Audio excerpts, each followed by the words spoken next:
الفاتحة.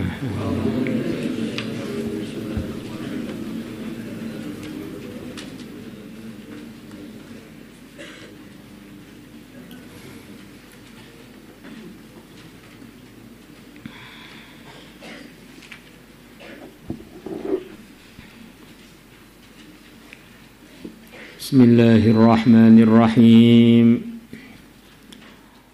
وعن عطية العوفي عن أبي سعيد الخدري رضي الله عنه عن النبي صلى الله عليه وسلم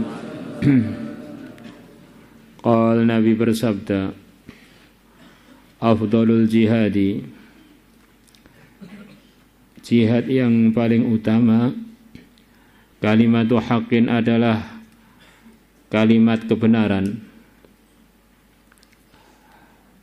kalimat-kalimat yang isinya itu kebenaran.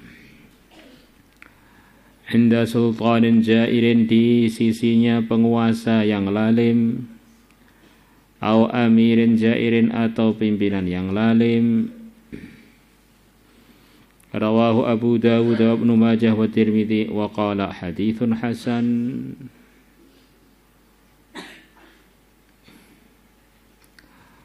وعن جابر رضي الله عنه عن النبي صلى الله عليه وسلم قال, Nabi bersabda, Sayyidus syuhada'i, pimpinannya orang-orang yang mati syahid, Hamzah bin Abdul Muttalib, adalah Hamzah putranya Abdul Muttalib.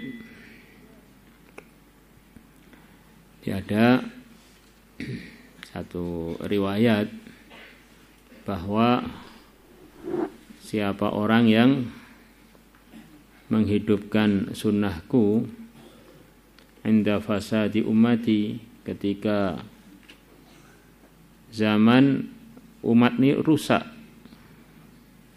banyak pelanggaran, banyak melakukan hal-hal yang tidak diridhai Allah. Wa fi riwayatin falahu ajru mi'ati syahidin, maka orang yang menghidupkan sunnah-sunnah Nabi, yang mana sunnah di sini ini difahami oleh banyak ulama bukan sekedar yang difahami dalam fikih, ma yuthabu ala fi'lihi wa la yu'aqabu ala tarkihi, perkara kalau dikerjakan dapat pahala dan kalau ditinggalkan nggak dapat dosa.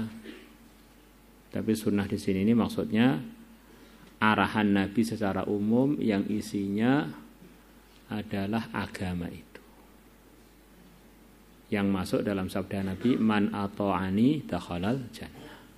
Karena artinya sunnah itu adalah lughatan as-sirah, perilakunya Nabi. Yang mana perilaku Nabi, arahan Nabi ada yang mengarahkan dengan sewajiban, dengan azimah, atau mengarahkan dengan sunnah, dengan hukum sunnah. Maka ada orang saking semangatnya, dia ini nargib teman-temannya. Kalau kita ini zaman akhir ini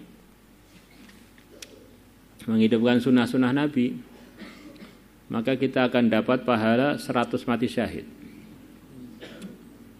Itu Sayyidina Hamzah itu untuk dapat pahala 1 syahid saja perlu jebol perutnya, perlu hilang jantungnya, perlu hilang organ dalamnya. Maka tentu saja kata-kata begini ini jelas salahnya. Karena Sayyidina Hamzah itu sahabat, yang mana sahabat itu yang senior dengan yang ghairu senior, senior dan yang tidak senior aja jaraknya itu begitu terpaut jauh. Nabi mengatakan selepas saya wafat nanti sahabat-sahabat yang baru masuk Islam itu jangan sampai mencaci yang lebih senior. Karena kalian yang junior-junior itu andaikan menginfakkan sebesar gunung Uhud berupa emas, pahalanya enggak sampai pada infaknya sahabat yang senior yang hanya infak 1 mud, yaitu 600 graman, wala nasifahu, bahkan separuhnya mud pun enggak sampai. Lah Sayyidina Hamzah ini bukan hanya syahid, tapi diresmikan oleh Nabi dalam hadis yang barusan kita baca, Sayyidus Syuhada, pimpinannya orang-orang yang mati syahid. Cari contoh yang lain lah. Nah, jangan cari contoh terus sahabat direndahkan begitu, itu jenenge al-ngawuru.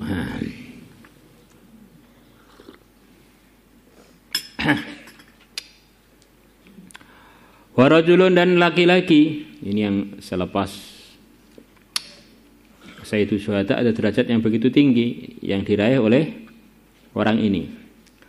Warajulun, dan seorang laki-laki, qama yang dia berdiri, ila imamin jahirin, kepada pimpinan jairin yang lalim, fa amarahu, maka dia memerintahkan kebaikan kepada imam tadi, wa nahahu, dan dia melarang kemungkaran dari imam tadi. Faqatalahu, maka imam tersebut membunuh laki-laki yang amar ma'ruf nahi mungkar tadi.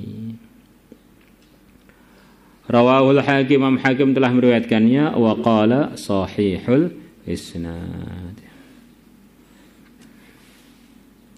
Ini diantara keterangannya kemarin itu ya tentu saja dengan hikmah. Maka diantara tokoh mazhab Syafi'i yang terkenal begitu berani menasihati para pimpinan adalah Al-Imam An-Nawawi rahimahullah. Dan teman-teman beliau yang lain, teman-teman beliau banyak yang telah dibunuh oleh penguasa waktu itu. Maka Imam Nawawi pun dipanggil untuk dibunuh karena pimpinannya tersinggung dengan nasihat-nasihatnya Imam Nawawi. Imam Nawawi yang nyarahi Sahih Muslim yang kita baca hizibnya wiridan beliau itu.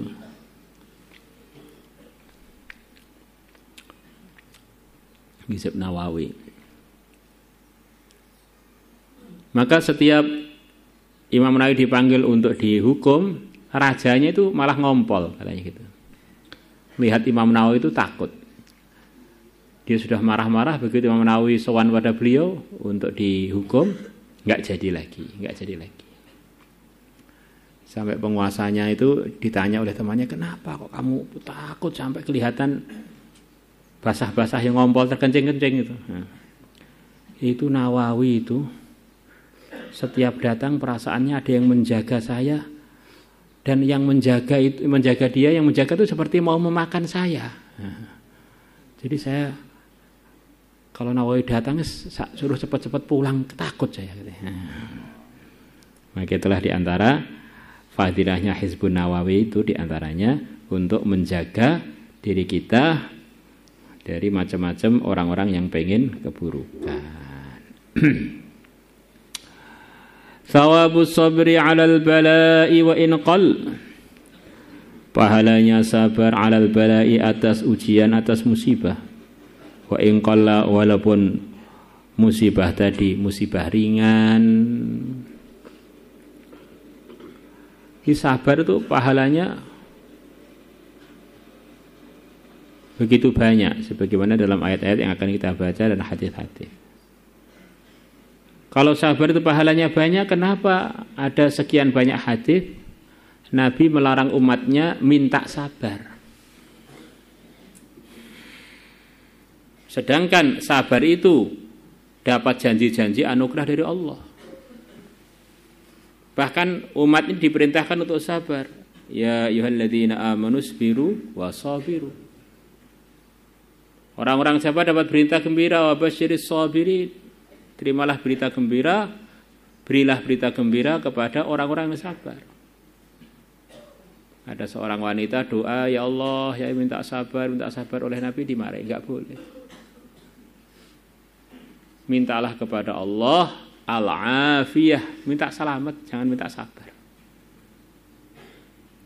Maka kata para ulama, ini tidaklah bertentangan. Sabar itu tidak akan ditasawurkan, tidak akan bisa dibayangkan kalau enggak ada ujian. Orang enak-enak makan, saya ini sabar. Sabar apaan ya? Enggak ada. Maka orang-orang yang belum diuji, belum datang ujian, jangan sekali-kali minta sabar. Karena kalau kita ini minta sabar sama aja minta, ya Allah saya minta diuji, kemudian saya minta disabarkan atas ujian itu. Namanya cari masalah. Diminta masalah dari Allah. Ya kalau kita mampu. Tetapi kalau kita sudah didatangi masalah, bersabarlah. Karena di dalam sabar itu ada ma'iyatullah, ada pertolongan Allah, ada berita gembira dari Allah, ada perintah dari Allah, ngamalkan perintah Allah. Nah. Kemudian orang-orang yang sabar akan diberi pahala oleh Allah tanpa ada hitungan. Sampai malaikat pun nggak bisa ngitungnya. Nah. Maka kita minta sabar ketika diuji, dan memang dunia ini tempat ujian. Kita minta afiah ketika belum datang ujian, dan semoga enggak datang. Allah kuasa mendatangkan anugerah-anugerahnya pada hambanya tanpa perlu memberikan musibah pada dia. Jangan sampai orang itu karena hari-hari dengar targhib, kita ini kalau pengen meningkat perlu pengorbanan.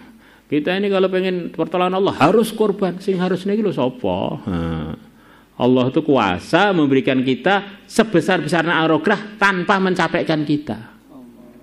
Nah kalau doa itu yang pinter, biar nanti datangnya itu kemudahan tanpa ada sakit-sakitnya, kemudahan tanpa ada capek-capeknya. Maka kalau saya doa dengan itu nih mihnah wala billah, nggak usah ada ujiannya, nggak usah ada capek-capeknya, pokoknya gratis, tis. Maka diamini ngamini ngantuk apalagi cah terangkil.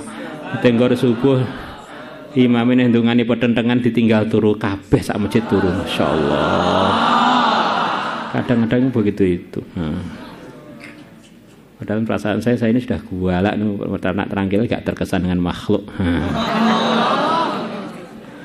La ilaha illallah. Qala Allah Ta'ala telah berfirman, wa basyiris sabirin, dan terimalah wa basyir dan berilah berita gembira olehmu Muhammad as-sabirina, kepada orang-orang yang sabar.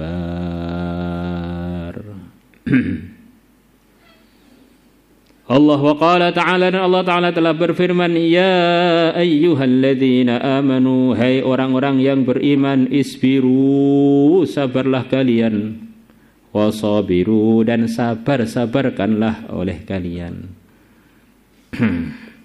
Jadi kata sebagian ulama, ziyadatul lafzi ziyadatun fil makna. Jadi sabiru dengan isbiru itu sama-sama dari masdar sabrun. Tetapi karena sabiru itu ada ziyadah alifnya, sementara isbir enggak ada. Ya hamzah wasal saja itu untuk bisa bunyi. Maka artinya isbiru dengan sabiru itu berbeda. Isbiru sabarlah, wasabiru dan sabarkanlah. Nah. Rohala berangkat, irtahala benar-benar berangkat. Nah, beda. Wallahu a'lam.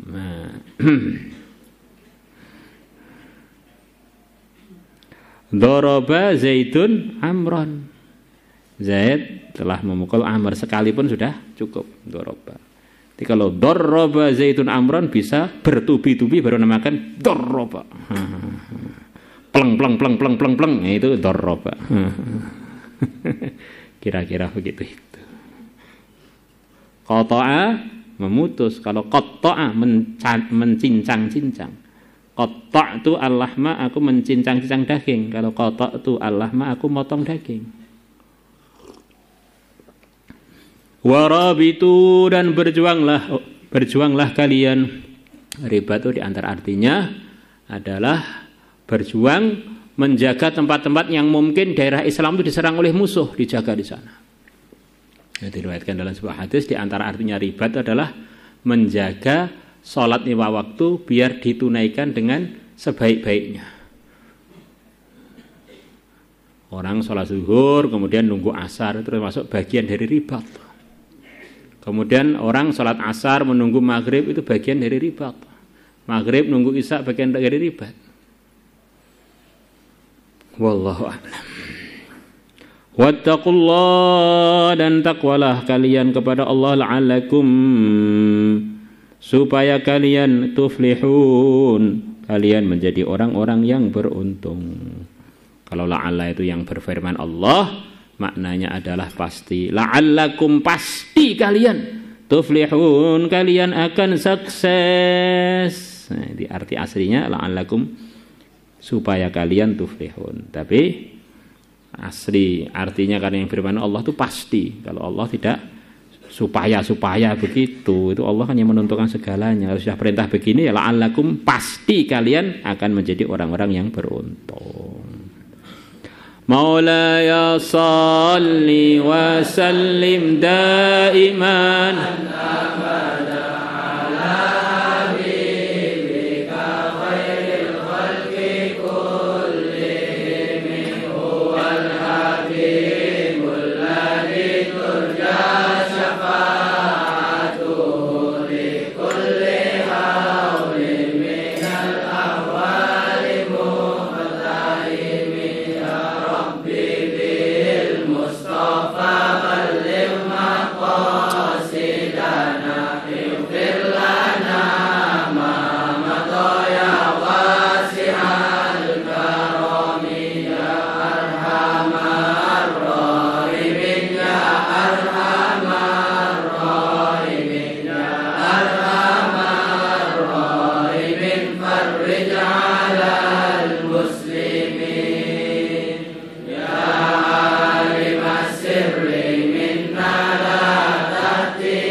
Amin.